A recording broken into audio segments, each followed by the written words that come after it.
Allahumma sholli wa sallim wa barik ala sayyidina maulana Muhammadin wa ala alihi wa sahbihi asma'in. Nama ba'du. Yang sangat saya hormati Kiai Haji Raden Azaim, semua masyayikh, semua keluarga besar Kiai As'ad yang saya hormati, juga pemateri kedua atau Mau'izah Hasanah kedua Kiai Haji Muslih dari Madura, mriki wonten Kiai Haji Afifuddin, semua yang saya hormati. Niki saya hadir perjalanan terpanjang karena 1 tahun. Jadi saya dari rumah 2020 sampai sini 2021. Jadi ini perjalanan yang ekstra. Ini bentuk permintaan maaf saya karena kemarin saya datang tapi sudah selesai Gus. Hutang katanya sih.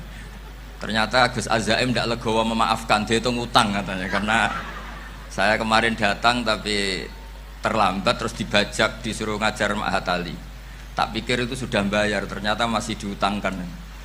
Nah ini sudah selesai, berarti saya sudah jadi orang baik lah kira-kira gitu sudah. Jadi sudah bayar utang gitu. Saya mau cerita sebentar tentang khol. Dulu 84 guru saya Kiai Haji Maimun Zubair, semua mas saya se-Indonesia rawuh ke sini untuk muktamar.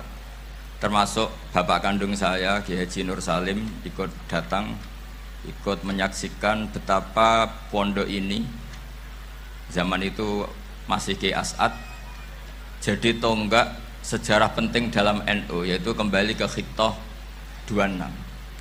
Kita tahu NU dulu itu ormas, kemudian era Gus Wahid jadi partai politik, era Gus Dur karena saran beberapa kiai, wa fi muqaddimihim ada Kiai As'ad, Kiai Ahmad Siddiq dan beberapa kiai, kembali lagi ke Khittah 26, yaitu menjadi ormas, organisasi masyarakat yang menaungi, yang mengayomi, yang menganjurkan mazhab ahli sunnah wal jamaah. Tadi Gus Azaim cerita betapa pentingnya para pendiri, para muassis yang diibaratkan sebagaimana pohon. Saya masih ingat Dawe Mbah Mun. Saya nanti cerita mas saya sebentar, terus cerita kitab Al-Ataqah As-Somadiyah dikarang Said Muhammad, fawaidnya maksudnya. Kalau Islam Arab, ini kata Mbah Mun, kalau Islam Arab itu contohnya kayak pohon kurma, jadi kuat. Dan wajah tasbihnya itu di daunnya tidak jatuh. Tapi kalau Islam Indonesia kata Mbah Mun itu kayak padi, jadi ya agak doyong-doyong sedikit. Jadi untuk menghadapi angin besar itu pilihannya 2, Anda kekar kayak kurma atau fleksibel kayak padi. Jadi ya doyong-doyong sithik gitu. Ada koruptor sowan, salam templeknya ya diterima gitu. Ada calon bupati cantik ya didukung, pokoknya agak-agak doyong gitu. Tapi baru kayak doyong itu nggak bisa roboh karena fleksibel. Jadi kazar in akhraja syatahu, jadi ada 2 tamsil. Karena memang menghadapi orang fasik, orang dolim ini, kita sebagai ulama itu ya kebingungan. Ini mungkin Ki Afif bisa bahsul masail ini. Karena pertanyaannya gini, saya berkali-kali digojlok sama bapak saya. Berteman orang fasik hukumnya gimana? Pasti dijawab haram. Tapi kalau pertanyaannya dibalik, membina orang fasik hukumnya gimana? Baik. Dan bisa membina kalau berteman.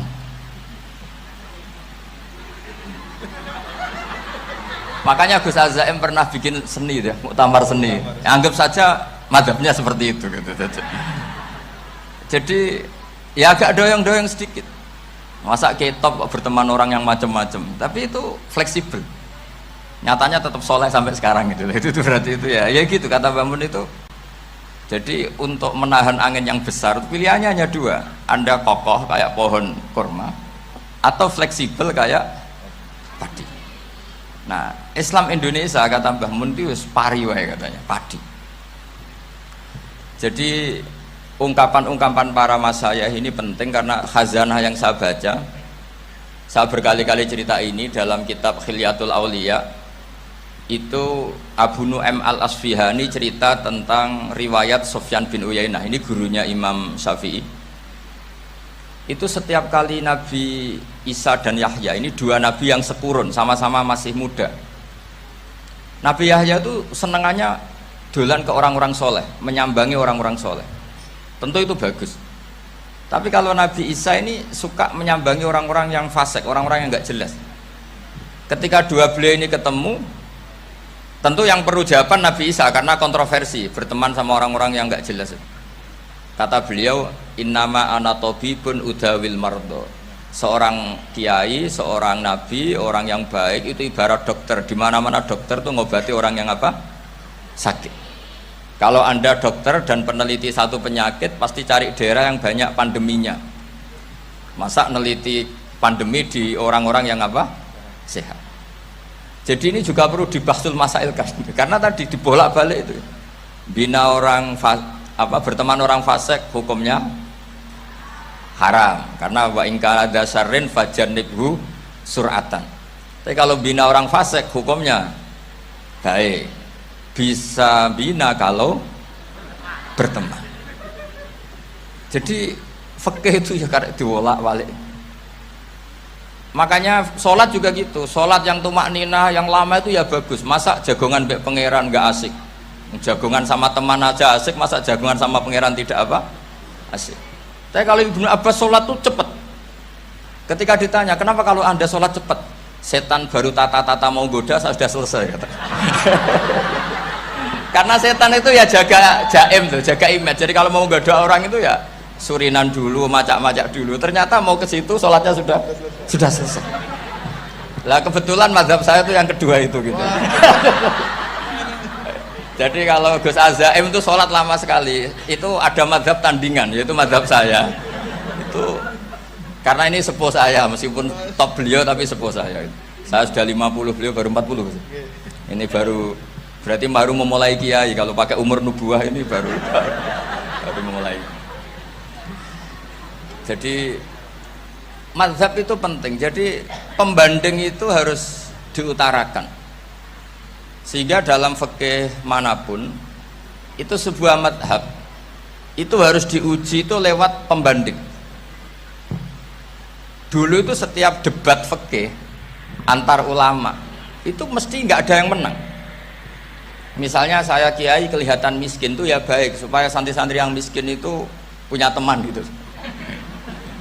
Karena rata-rata santri itu miskin. Nah, dikancani kiai kan seneng gitu. Tapi problemnya kiai yang miskin itu ya nggak bisa nolong santri karena dia sendiri apa miskin. Makanya dulu Imam Syafi'i itu pengagum orang miskin. Setelah ngaji Imam Malik tanya, ya Imam Malik orang yang sealim jenengan itu siapa? Jawabnya Imam Malik lucu. Dulu Abu Hanifah, sekarang orangnya sudah meninggal ya. Ilmunya dititipkan atau diwaris oleh Muhammad bin Hasan Asy-Syaibani. Akhirnya Imam Syafi'i dibiayai Imam Malik ke Irak. Imam Syafi'i miskin, bisanya ke sana dibiayai Imam Malik. Itu seperti Abu Ya Said Muhammad masyhur, ini murid beliau. Kalau ada santri boyong kan mesti apa? Disangoni. Ketika datang ke Irak, Muhammad bin Hasan Asy-Syaibani itu nata uang, nata emas itu di ruang tamu. Jadi ngitung uang itu di ruang tamu. Miliatan. Ini kaget, ini kiai kok kedonyan kata Imam Syafi'i gitu. Tapi apa kata Muhammad bin Hasan Asy-Syaibani? Anda kagum ini, Anda kaget ini. Kalau kamu menyoal orang soleh kaya, ini tak kasihkan orang-orang fasik. Biar dipakai judi, dipakai selingkuh, dipakai maksiat. Jangan. Harta ini harus tetap di orang soleh. Kalau ke orang fasik, bahaya. Berarti kiai boleh kaya, boleh. Semenjak itu ada gerakan kiai kudu sugih. Ya ada yang kesampaian, ada yang enggak gitu aja. Tapi karena kalau pakai logika fikih, harta itu fitnah. Oke, seakan-akan harta itu masalah. Tapi kalau ini dikuasai orang dolim, maka masalah besar. Jika orang-orang soleh ini harus juga menguasai harta. Nah, terus lama-lama dikiaskan kekuasaan. Kalau yang kuasain orang fasik, orang tidak sholat ribet. Akhirnya kiai terus dukung, ya akhirnya ikut politik tadi. Nak menawa bupatinya kena diatur gitu. Diatur kon sholat, orang ngasih proposal, maksudnya diatur keng sholat maksudnya. Ini cerita-cerita apa logika fikih. Makanya saya sering ngaji kitab-kitab itu, diantara yang saya suka adalah ada dialog besar yang terjadi di antara orang-orang pilihan, termasuk bahkan di antara para nabi dan Tuhan. Jadi unik, Allah sendiri kadang mengajari kecerdasan para nabi itu ya lewat dialog. Masyhur itu, Nabi Ibrahim itu punya ruang khusus untuk sholat dan tidak boleh siapapun masuk situ. Tahu-tahu ada yang sudah di situ. Beliau membuka, kaget. Siapa memberi izin ke kamu yang punya rumah ini? Saya yang punya rumah dan saya tidak memberi izin kamu.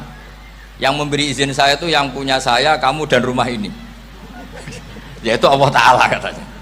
Wah, berarti kamu malaikat dong? Iya, saya malaikat Israel. Disuruh nyabut nyawa kamu kan? Ya agak sopan karena nggak pernah mondok di Salafiyah gitu, namanya malaikat Israel itu. Itu akhirnya Nabi Ibrahim bilang, wah itu keliru, Anda pasti keliru. Hal ra'aita habiban yumitu habibah, hal ra'aita khalilan yumitu khalilah. Saya ini Khalilur Rahman, saya ini kekasih Allah. Masa ada kekasih bunuh yang dikasih? Itu Israel akhirnya ngaji, masuk akal juga. Ternyata perintah ini mungkin hoax ya, pokoknya dia terus mikir akhirnya. Iya ya, masa ini kekasih Allah kemudian oleh Allah dibunuh, dimatikan. Terbanglah Israel, matur lagi, ya Allah, kata Ibrahim, hal ra'aita khalilan yumitu khalilah. Masa kekasih bunuh yang dia apa? Kasih. Kayaknya masuk akal Gusti. Mulai ngaji lah kira-kira gitu malaikat itu. Akhirnya oleh Allah dijawab, ya sudah begini, kamu datang ke Ibrahim bilang, hal ra'aita habiban yakrahu ayyalqa habibah. Masa kekasih tidak siap ketemu yang dikasih? Nah, jadi akhirnya Nabi Ibrahim, Israel datang lagi. Logikanya sekarang enggak gitu, begini katanya, diajarin. Hal ra'aita habiban yakrahu ayyalqa habibah. Masa kekasih tidak siap ketemu yang dikasih? Kata Ibrahim, oke, ya, terus mau meninggal. Jadi kalau jenengan cinta betul sama Allah ya harus, ya tidak usah, jangan sekarang, tapi kalau mati di rumah aja, kalau di pondok ngerepotnya kiainya nanti itu. Tapi nanti setelah punya cucu banyak lah. Nah, barokahnya baca ini, dialog-dialog orang pilihan ini akan tersibak. Karena tidak dalam semua kebaikan itu nggak ada logikanya, rata-rata ada logikanya. Misalnya begini, kalau Anda orang soleh, kemudian anak Anda pamit mau sekolah di Jerman, pilihan Anda mengizinkan apa enggak? Karena potensi jadi fasik ya tinggi, karena di tempat-tempat mas. Potensi berdakwah dari daerah yang untuk daerah yang tidak ada dai-nya menjadi ada. Itu mesti ulama itu berdebat. Misalnya punya anak pamit mau kembali atau keluarga. Yang satu cara berpikir optimis. Awal ada dai di beberapa negara Eropa itu ya barokahnya imigran, pekerja, mahasiswa. Dan semua itu bumi Allah, harus ada tasbih, harus ada tahmid. Dan itu harus dimulai dari kemauan atau mengizinkan anak asuh kita ke sana. Tapi di sisi yang lain potensi jadi fasik itu tinggi sekali. Pemana iman pas-pasan. Nah hal-hal seperti ini itu pasti jadi perdebatan. Dan kita harus menjawab. Dan tadi kayaknya di semua Basul Masail Pondok Salafiyah jawabnya pede semua, nggak ada ragu, nggak ada khilaf. Baguslah kalau pede. Meskipun nanti mungkin ada ulama lain yang cara berpikir apa? Berbeda. Sehingga ini saya cerita ya. Sehingga di kitab-kitab fikih, misalnya saya kok hidup di Bali sudah punya komunitas ngaji. Itu kok saya pindah ke Sukorejo sini, banyak ulama yang mengatakan haram karena membiarkan bumi Allah yang sudah pernah ada orang yang sujud kemudian ditinggalkan kosong dan kemudian dikuasai orang yang tidak sujud, jadi dianggap itu pembiaran. Jadi banyak di kitab Qalyubi, sarahnya Mahalli, jika ada seorang muslim yang hidup di negara orang kafir, dia nyaman, tidak dapat teror, itu nggak boleh lagi pindah ke negara Islam yang sehat. Karena takutnya li Allah yastau lial kafir tilkal buka, supaya bumi itu tidak dikuasai orang kafir. Jadi ini hal-hal yang para fuqaha para fuqaha itu harus berdebat. Karena ini masalah-masalah furu'iyah. Sehingga mulai dulu ya banyak ulama yang nyun sewu berpolitik, mulai Wali Songo sampai sekarang alhamdulillah yang minat banyak. Mungkin bedanya ikhlas sama tidaknya. Tapi kalau saya pernah dikeluhin utusan dari ya komunitas Islam Indonesia itu dulu itu ceritanya banyak yang dari Kamboja. Kalau dulu orang cerita itu orang Cempa. Itu setelah di Indonesia besar Wali Songo dan Brawijaya 5 itu sudah mulai oleng, itu singkat cerita mereka berpikir ingin bikin kerajaan apa? Islam di Demak Mintoro dengan raja pertama yaitu Raden Fatah, karena Raden Fatah ini putra Brawijaya. Padahal setelah jadi kerajaan ini era cucu sudah konflik, berebut kekuasaan. Akhirnya sampai jadi Jipang, jadi Jogja, jadi Solo dan seterusnya. Tapi kata Mbah Mun itu tetap barokah kata. Karena orang Islam terus terbiasa mimpin. Sekeliru-keliru sidik, pokoknya orang Islam biasa mimpin. Sehingga zaman Mbah Hashim ya sudah mimpin Masumi, zaman Ki As'ad pengaruhnya besar, sampai sekarang Kiai-Kiai pengaruhnya besar. Nah barokahnya Kiai-Kiai pengaruh besar ini sampai moral jadi ukuran. Misalnya sekarang ada calon bupati kok nggak sholat, itu pasti kalah. Jadi sholat itu jadi tolok ukur untuk calon apa? Bupati. Meskipun mungkin punya efek pura-pura sholat, tapi nggak apa-apa lah. Sementing moral ini jadi ukuran. Sementara yang di Thailand, di Patani, itu karena dulu pelajarannya tasawuf, itu orang nggak ambisi mimpin dunia. Tahu-tahu dipimpin. Dan akhirnya nyuwun sewu ya saage Islam-Islam yang dulu terlalu tasawuf karena nggak punya pengalaman memimpin. Akhirnya lazimnya konsekuensinya hanya dipimpin. Tapi Islam Indonesia beda. Karena kulino mimpin itu akhirnya dari orang Islam biasa menjadi Islam yang sholat sampai Islam yang bisa ngaji itu bisa mimpin negara. Tentu yang paling populer dimulai Gus Dur. Jadi ini sesuatu yang barokahnya istihad para kiai. Sementing Islam kulino mimpin. Sehingga di Indonesia itu barokahnya itu kebaikan itu jadi tolok ukur. Ada orang kok terkenal koruptor atau terkenal nyuwun sewu selingkuh atau terkenal apa itu pasti tidak jadi. Karena moral itu menjadi tolok ukur. Dan itu adalah politik para kiai. Jadi ini saya cerita dan itu negara juga akhirnya untung karena seleksi agama sama negara itu sama-sama kiai ya bilang negara harus dipimpin orang soleh, negara juga bilang seperti itu. Nah, ketokohan-ketokohan para beliau-beliau ini yang maulah bekerja sama dengan Umarok. Kita tahu dulu Pak Harto ya rawuh ke sini ketika Muktamar 84, rawuh ke Ki As'ad, ketika mau kembali ke Khittah juga dirembuk oleh ulama dan Umarok. Dan akhirnya ini menjadi negara yang alhamdulillah semoga selalu menuju baldatun thayyibatu wa rabbun ghafur. Nah, kemudian di sini saya tabarruk dengan Said Muhammad, gurunya Kiai Haji Azaim. Saya mau cerita tentang amaliyah tadi. Saya sebetulnya nggak niat bacakan bab itu, gara-gara ada khataman jumlahnya banyak saya jadi pusing. Ini panitianya tanya, khatam betul apa enggak? Iya Gus, khatam betul. Tapi kayaknya saya tidak yakin itu. Karena saya ini kan dari pondok tahfidz itu. Biasanya anak khataman itu ya rodok bodoni itu. Wes diwaca buanter sing nyemak yang mendelok pojok tok.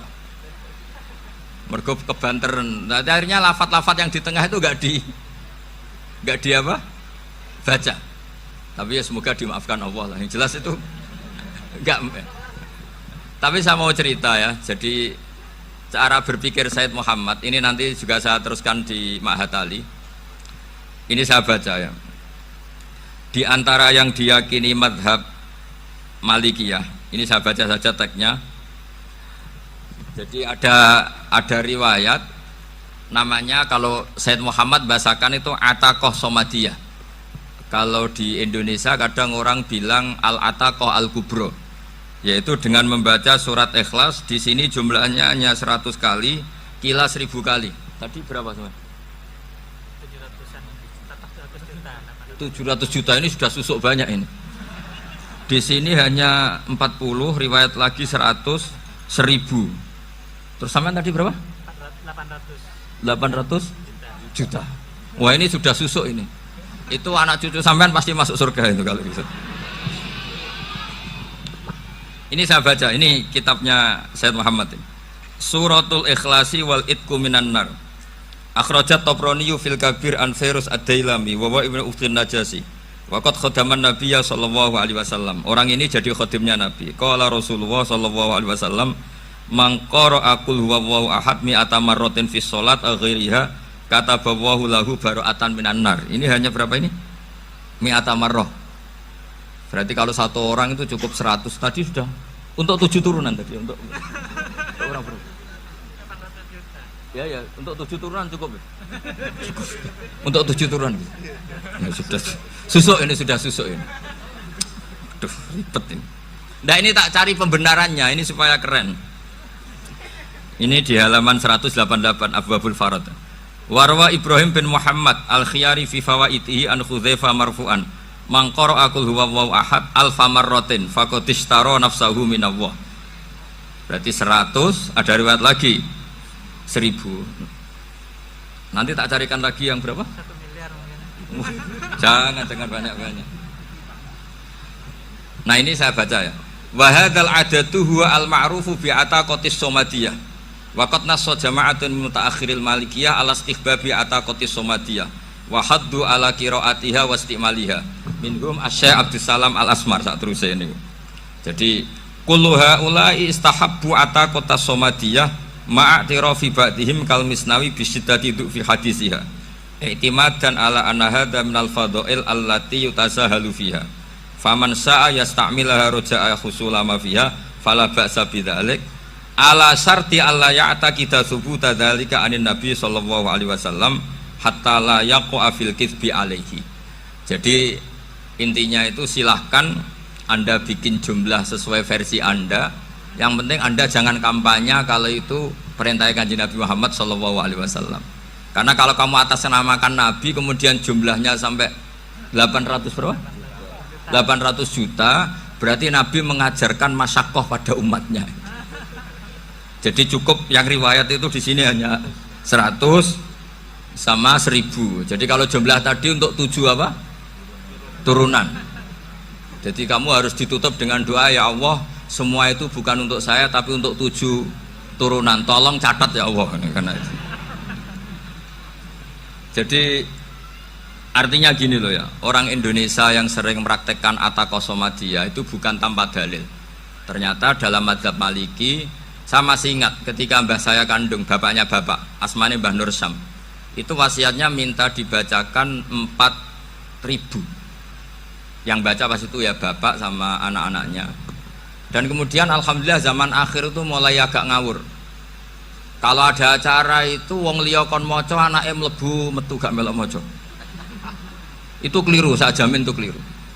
Saya sering kalau mimpin di rumah, kalau yasinan di tonggo-tonggo kok anake gak maca saya keluar.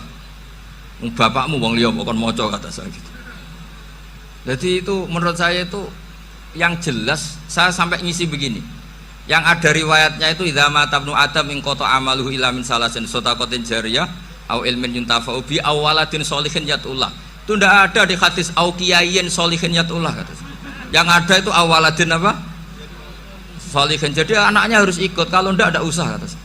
Akhirnya anaknya dawuh nggih Gus nggih. Akhirnya tak kei jagung paling akeh, kula mendet sithik. Wong aku ora anake kok. Kadang-kadang enggak, orang lain baca buahnya anaknya mau mlebu metu mau enggak no tamu mbek rokokan. Itu harus ditobatkan itu. Keliru itu. Karena nasnya bukan au kiyayin sholihin tapi awaladin sholihin. Ini bukan provokator, ini memang iya seperti itu. Nah, terus tentang tadi la ilaha illallah yang didawuhkan Gus Azaim. La ilaha illallah itu penting sekali, cuma saya mohon itu dielmoni lah. Jadi dulu kalimat ini menjadi spesial karena dielmoni, karena dimulai dari fa'lam annahu la ilaha illallah. Terusannya ayat tuh wastaghfir li dzambika walil mu'minina wal mu'minat.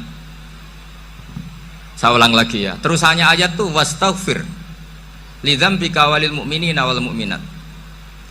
Makanya menurut madhab Sadili, kamu disuruh baca la ilaha illallah dulu, jangan istighfar dulu.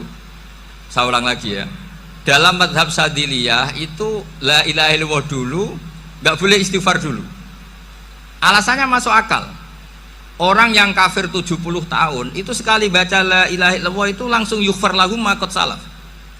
Sehingga la ilaha illallah sendiri sudah punya kekuatan supaya dosa kita diampuni. Qul lil ladzina kafaru iyantahu yughfar lahum ma qad salaf. Cara menghentikan kekafiran gimana? Dia melafadzkan la ilaha illallah. Ini kalimat yang begitu saktinya sampai orang yang kafir puluhan tahun itu dosanya semuanya terhapus hanya karena melafadzkan la ilaha illallah. Nah, makanya kata Abdul Hasan Asyadili, wastaghfir li dzambika ay bihadil kalimah. Seseorang sah di istighfar itu kalau melafadzkan la ilaha illallah. Misalnya ada orang kafir mati kafir, sah enggak anak cucunya mengistighfari dia?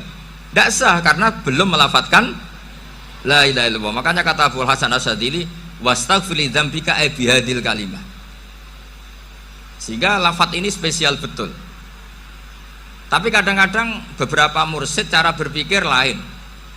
Ini kalimah thayyibah harus dibaca orang suci, sehingga mendahulukan apa? Istighfar. Untuk supaya pas ngelafatkan kalimah thayyibah sudah dalam keadaan apa? Suci. Itu juga masuk akal. Tapi secara meyakinkan saya sendiri lebih mengikuti manhajnya Abil Hasan Asyadili karena alasannya tadi, yang kafir puluhan tahun saja langsung luntur dosanya karena melafadzkan la ilaha illallah. Artinya la ilaha illallah sendiri sudah bagian dari istighfar. Nah, ya tadi buktinya fa'lam annahu la ilaha illallah terus wastaghfir li dzambika walil mu'minin. Jadi orang sah diistighfari itu setelah dipastikan sah tauhidnya. Jadi setelah tauhidnya sah yaitu la ilaha illallah baru sah apa? Diistighfari. Sehingga orang kafir, saya ulang lagi, orang kafir yang mati kafir anak cucunya tidak boleh apa? Tidak boleh menistighfari.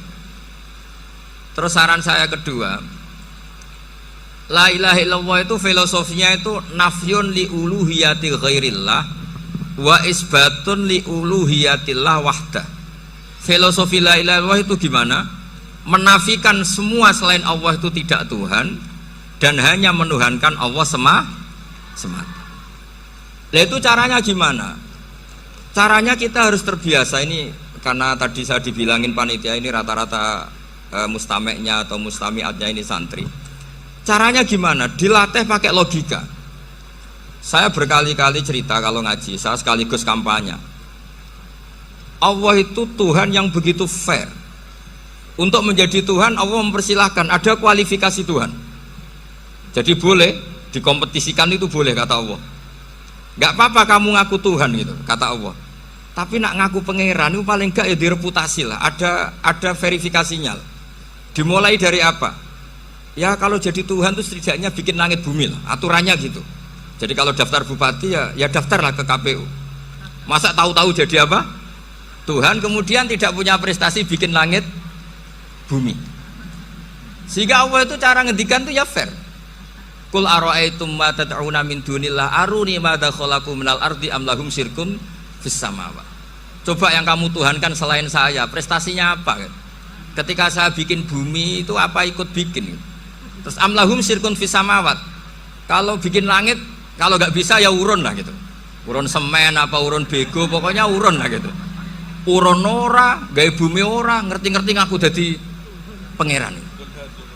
Kul hatu burhanakum. Jadi ya kan ya lucu kan, misalnya syarat kiai di Salafiyah kan keluarga Kiai As'ad, cucunya ngaji ngalim. Orang keluarga Kiai As'ad terus aku kiai utama di Salafiyah. Oh mesti di penjara ya. Lah yo gak gawe langit bumi, gak ada prestasi terus ngaku sebagai apa? Tuhan. Sehingga fair. Makanya saya berkali-kali cerita. Jubair bin Mut'im itu punya anak namanya Muhammad. Ini sudah orang alim, Muhammad bin Jubair bin Mut'im. Itu cerita awala islami abihi. Mut'im itu orang pinter sekali. Saking pinternya dia jadi delegasinya orang Quraisy datang ke Rasulullah sebagai negosiator untuk membebaskan Asra Badrin, tawanan perang apa? Badar. Yang namanya disuruh itu pasti orang pinter. Tapi apa yang terjadi ketika nginep di masjid, karena zaman itu gak ada hotel, nanti jadi geger. Orang musyrik nginep di masjid hukumnya gimana? Bahsul masail tok. Zaman itu mau tidak mau. Kalau sekarang kan ada hotel, kiai juga punya wisma. Apa yang terjadi? Orang ini cerdas sekali. Dan delalah Nabi pas sholat maghrib itu baca wattur wa kitabim mastur sampai am khalaqus samawati wal ard. Ya kalau kamu jadi Tuhan ya setidaknya menciptakan langit bumi lah. Namanya jadi Tuhan ya ada persyaratan ya. Paling tidak punya reputasi menciptakan langit bumi. Atau kalau jadi Tuhan setidaknya reputasinya itu enggak diciptakan yang lain. Am khuliqu min ghairi syai'in. Ini jadi Tuhan kok punya bapak, punya ibu. Ini jadi Tuhan kok lahirnya di bumi, ada tanggal lahirnya, ada tahun. Masa jadi Tuhan kok dulu buminya? Pokoknya walhasil tuh. Akhirnya Nabi ketika salam sholat maghrib, dia datang, ya Rasulullah, akalku habis oleh ayat yang barusan kau baca. Sudah saya Islam saja. Argumentasi selain Allah Tuhan itu batal. Itu. Nah, saya mohon santri-santri salafiyah itu baca Quran sampai seperti itu. Jadi jangan hanya khataman banyak-banyakan maksudnya. Ini bukan nyindir, ini ngamuk ini. Jadi ya khatamannya tadilah 1000 atau berapa lah, jangan banyak-banyak. Juga kasihan malaikat yang nyatet kan. Wong baru subhanallah alhamdulillah aja di teks hadisnya abad al malaikah kan ditete. Itu baru subhanallah alhamdulillah itu sudah mencapaikan malaikat. Makanya saya wiridan tuh arang-arang kasihan malaikat karena nanti jadi itu ya ada madhabnya itu.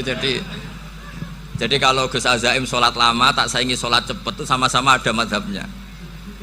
Yang cepet kayak saya tadi, setan pas tata-tata mau goda pas rukuk saya sudah itidal, mau goda itidal saya sudah sujud, pusing dia.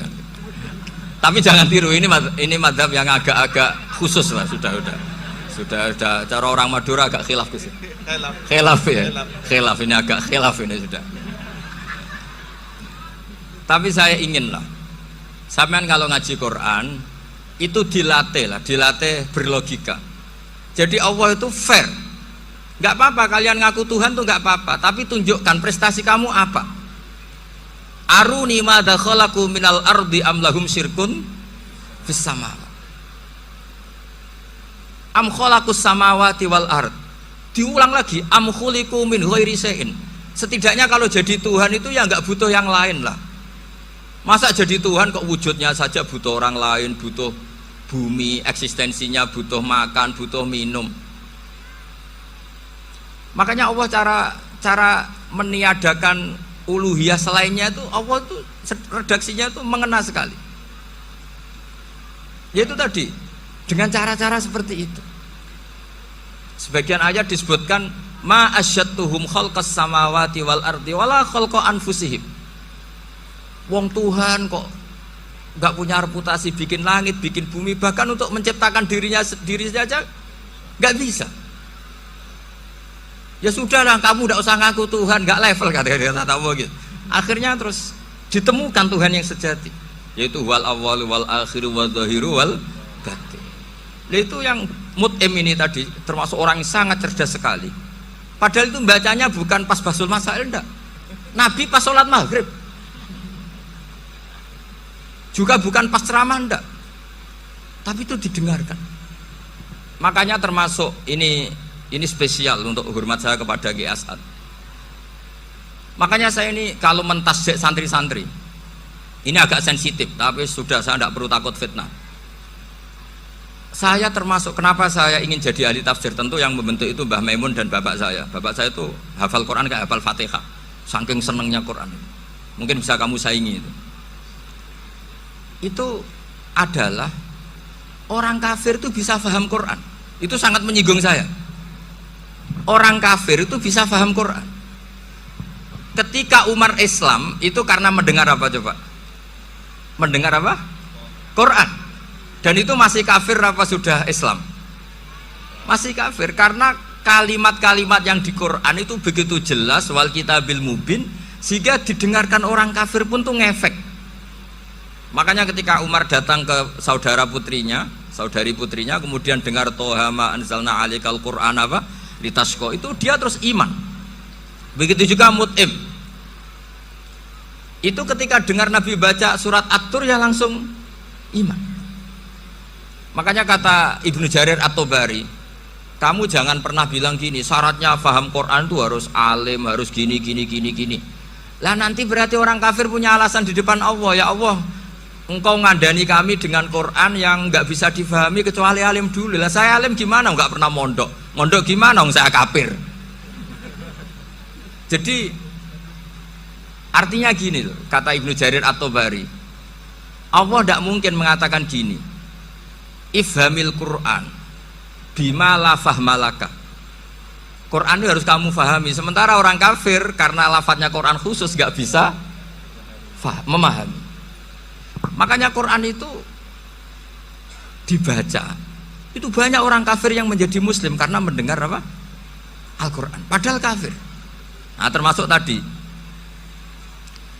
Muhammad bin Jubair bin Mut'im ini itu menjadi Islam ya karena mendengar Quran, padahal dia saat itu masih apa? Kafir. Karena tadi logika, misalnya nggak paham secara lafadz Arab.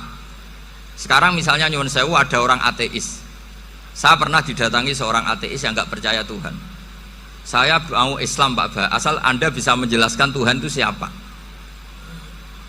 Coba Quran dibaca secara makna, tidak secara lafadz tapi secara makna. Begini misalnya, ada orang ateis datang ke saya, Pak Ba, saya mau Islam, asal Anda bisa menjelaskan Tuhan itu siapa. Terus saya tanya, ini ngajak goblok-goblokan apa pinter-pinteran, kata saya. Terus dia jawab, ngajak pinter-pinteran Pak, saya ini doktor katanya. Maksudnya di akademiknya dia doktor, mungkin jurusan matematika atau apa, tapi di ketuhanannya jeblok. Terus tak tanya, kalau ini ada kertas, kamu suka ada rumusnya apa suka ada? Ya suka ada rumusnya. Kenapa ada kertas? Ya karena ada yang bikin. Nah kira-kira berstatus membikin atau membuat itu sesuatunya maujud apa enggak? Ya pasti maujud lah, pasti ada. Ya sudah, anggap Tuhan itu adalah sebab dari semua yang ada. Masa alam yang seperti ini, langit dan bumi ini maujudat, kemudian kamu katakan kholaqohal adam, bahwa alam raya yang maujud ini diciptakan oleh ketiadaan. Ya juga, berarti Tuhan itu ya. Ya itu yang namanya Tuhan. Lalu mulai dulu kiai-kiai ngomong gitu kan saya Islam katanya. Jadi kiai-kiai itu kadang-kadang kalau dakwah pokoknya KBU digawe Tuhan. Beda dengan dakwanya orang-orang mantek. Orang-orang mantek itu kan nggak pernah nyebut Allah. Ini alam khawadis, labudamin muhdis. Meskipun mereka, nah muhdis ini menurut Islam namanya Allah, tapi sebetulnya kan nggak langsung bilang Allah. Jadi tak kasih tahu, alam raya ini maujud nggak? Ya maujud Pak.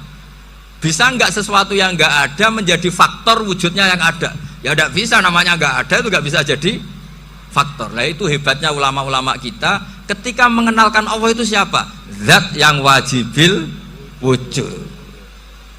Jadi kita ini kalah pinter be ulama-ulama dulu. Ya alhamdulillah kalahnya sama ulama dulu. Kalau kalah sama ulama sekarang isen Pak. Jadi ulama dulu sudah pinter. Pasti pertanyaan dasar manusia, hadil maujudat itu man khalaqaha, siapa yang menciptakan? Kalau kamu langsung jawab Allah atau Tuhan, mereka pasti tidak nerima. Ya jawab saja hadil maujudat mesti khalaqaha maujudun. Nah berhubung maujud ini berstatus pencipta harus super.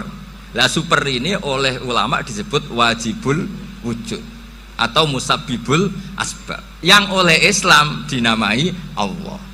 Tapi kita langsung ngomong Allah, mesti aja bingungkan kan bagi yang bingung maksudnya. Ya saya mohonlah kalimat-kalimat la ilaha illallah itu diamatilah, diresapi sampai seperti penjelasan saya ini, sehingga punya kualitas ilmu. Karena syaratnya memang fa'lam, harus punya kualitas apa? Ilmu. Ilmu itu apa? Ma'rifatus syai' ala ma huwa alaih. Mengenal sesuatu sesuai detail-detail sifatnya sesuatu itu. Misalnya kalau Allah sudah jadi Tuhan, ya harusnya qabla kulli syai'.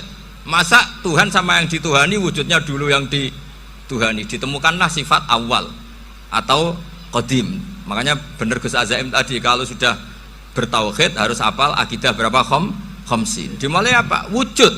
Kenapa harus dikatakan wujud? Karena alam raya ini kadung maujudat. Hadhil alam maujudun. Masa maujudun khalaqahul adam, masa maujudat khalaqahul adam. Nah itu yang disebut am khuliqu min ghairi syai'in am humul khaliqun. Jadi saya mohon semohon-mohonnya, cobalah tradisi-tradisi lihat baru ayat ini dihidupkan lagi, sehingga kita baca Quran itu sekaligus menjadi orang yang sangat argumentatif. Karena Quran adalah qul falillahil hujjatul balighah. Dilatih, jangan bosan dilatih.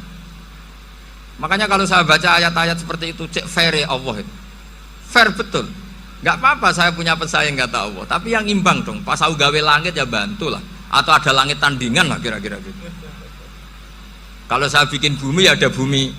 Nah misalnya sekarang orang Cina bikin matahari, materinya dari mana coba? Dari yang sudah ada sekarang kan? Tetap saja agak ikut bikin kan? Tapi kalau Allah bikin langit bumi minal adam minal wujud. Kalau mereka paling rekayasa yang sudah wujud diotak-atik. Nah harus sampai seperti itu. Sampai kata Gus Azim kul hatu apa? Burhanakum tadi.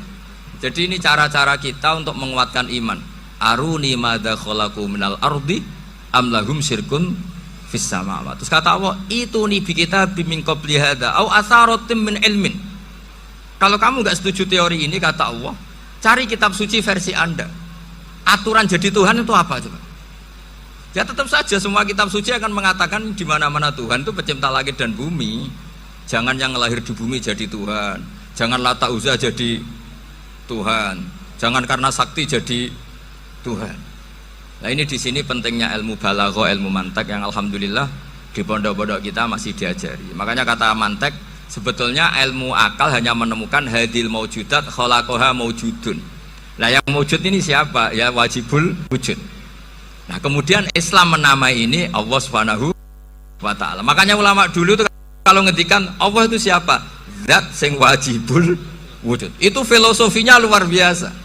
Karena dengan seperti ini bisa menafikan teori ateisme bahwa alam raya ini diciptakan oleh ketiadaan. Makanya saya bilang tadi, ngajak goblok-goblokan apa pinter-pinteran gitu. Lah nek ngajak goblok-goblokan yang ini hadhil maujudat khalaqahal adam. Terus kita goblok bareng. Loh iya kan barang maujud diciptakan yang tidak maujud. Wong ora wujud kok mempengaruhi sing wujud. Ya monggo nak goblok bareng kata. Akhirnya, gak Gus, saya ini dokter masa kamu ajak goblok? Ya sudah pinter saja kata saya. Alhamdulillah karena debat kecil ini dia menjadi nyaman lagi dengan apa? Islam. Memang saya tentu gak bisa disalahkan doktoralnya karena di ilmu yang selain apa? Teologi gitu. Tapi kan polanya dia pasti pinter. Makanya ini sekaligus mengingatkan anak-anak lah. Kecakapan menjelaskan itu harus dilatih karena di antara kelebihannya Quran itu wal kitabil apa? Mubin, yaitu kitab yang punya kemampuan menjelaskan. Ini yang terakhir saya beri contoh. Terakhir ini penjelasan Quran.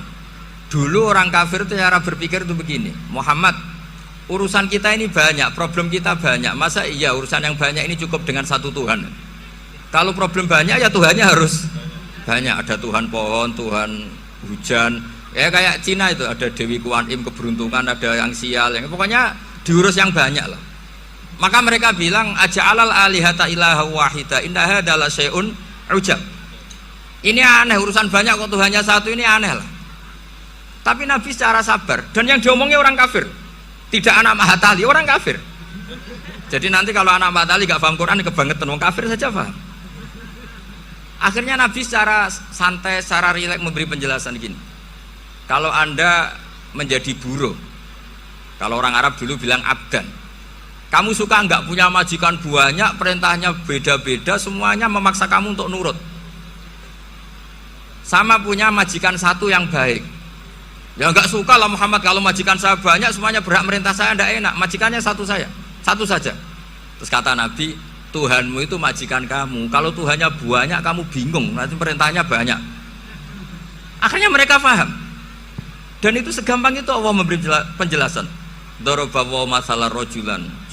Fihi syuraka umutasyakisuna warajulan salamal lirajul hal yastawiyani masalah alhamdulillah. Langsung diberi analogi. Kalau kamu jadi buruh punya majikan banyak yang perintahnya beda-beda, kemudian jadi buruh yang majikannya satu, kamu milih mana? Ya milih satu Muhammad. Ya sudah, kalau Tuhannya banyak perintahnya banyak, kamu juga bingung. Langsung menjadi paham. Ketika ada orang tidak ikhlas, Nabi cara memberi penjelasan juga gampang. Misalnya saya dikasih uang Gus Azaim 1 juta, kemudian matur nuwun saya sama Pak Afif, aneh nggak? Saya ini orang aneh nggak? Orang aneh nggak? Itu Nabi kalau mencontohkan orang tidak ikhlas gitu. Kata Rasulullah, orang tidak ikhlas itu sebagaimana orang beli budak. Min kholisi malih, budak itu dibeli dari uangnya sendiri. Kemudian fa'amila hadal abdu, budak ini kemudian bekerja dan a'tohullatahu, hasilnya dikasihkan sama orang lain. Terus Nabi memberi percontohan, ayasurrukum ayyakuna abdukum kadzalik, apa kamu suka kalau budak kamu seperti itu? Dulu orang-orang dulu kan beli budak untuk disuruh bekerja, terus disuruh setor apa hasilnya. Jadi budaknya kamu yang beli, yang biayai. Kalau sekarang mungkin nggak ada budak, gini lah, saya nyuruh Zaid, tak kasih mobil, tak kasih bensin, tak kasih uang jalan supaya narik angkot, hasilnya disuruh ngasihkan saya. Ternyata dikasihkan orang lain dan matur nuwun sama orang. Kamu suka punya budak seperti itu? Ya tidak suka ya Rasulullah. Ya ibaratnya seperti itu, bumi yang bikin Allah, nyawa kamu yang bikin Allah, semua fasilitas dari Allah, kemudian kamu menyembah selain Allah. Segampang itu. Dan Nabi telaten sampai dulu yang mayoritas orang kafir menjadi mayoritas Muslim, dan semuanya tanpa paksaan, la ikroha fiddin, karena qad tabayyana rusdu minal ghayy. Nah, cara tabayana gimana? Yaitu punya kemampuan menjelaskan. Wal kitabil apa? Mubin. Ini makanya saya mohon lah, ini saya mohon semohon-mohonnya anak-anak ini kan kader-kadernya Mbah Samsul Arifin, Mbah As'ad, Gus Fawaid, sekarang Gus Azaim, semuanya harus punya kemampuan wal kitabil apa? Mubin. Sehingga diantara sifatnya Nabi itu fatonah, punya kecerdasan. Nabi itu gak pernah debat kalah, itu meskipun sudah terdesak gak pernah kalah. Pernah Nabi itu ngendikan la adwa wala tiarata, tidak ada penyakit menular. Ada orang yang mungkin kurang suka iseng, ada onta yang sudah gudiken dijejerno sama yang waras, ternyata yang waras jadi gudiken. Akhirnya Nabi diundang lah kira-kira gitu, ya Rasulullah, kata engkau gak ada penyakit menular, tapi ini onta yang gak gudiken tak jejerkan yang gudiken ikut gudiken, berarti kan menular. Nabi santai jawab, faman jarrobal awal, lalu yang pertama gudiken ketularan siapa katanya. Wah kalau ini asli Nabi, ya sudah seperti itu. Jadi ngiranya dia menang karena yang gudikan pertama nulari yang kedua. Ternyata Nabi tanyanya lagi, faman jarrobal awala, yang gudikan yang pertama siapa? Oh ini asli ya maksud saya itu. Jadi Nabi itu gak pernah kalah, karena Nabi punya apa? Fatona. Jadi saya mohon, ya tadi makanya ini efeknya itu khatamannya gak boleh banyak-banyak ya. Maksud saya kalau musim khataman ya gak apa-apa, khataman banyak-banyak. Tapi kalau gak musim khataman ya musim-musim tadabbur gitu. Tapi kalau ini musim khataman gimana monggo lah. Cuma saya kok kasihan malaikatnya tadi itu kok. Ya ngoten mawon, minta maaf. Assalamualaikum warahmatullahi wabarakatuh.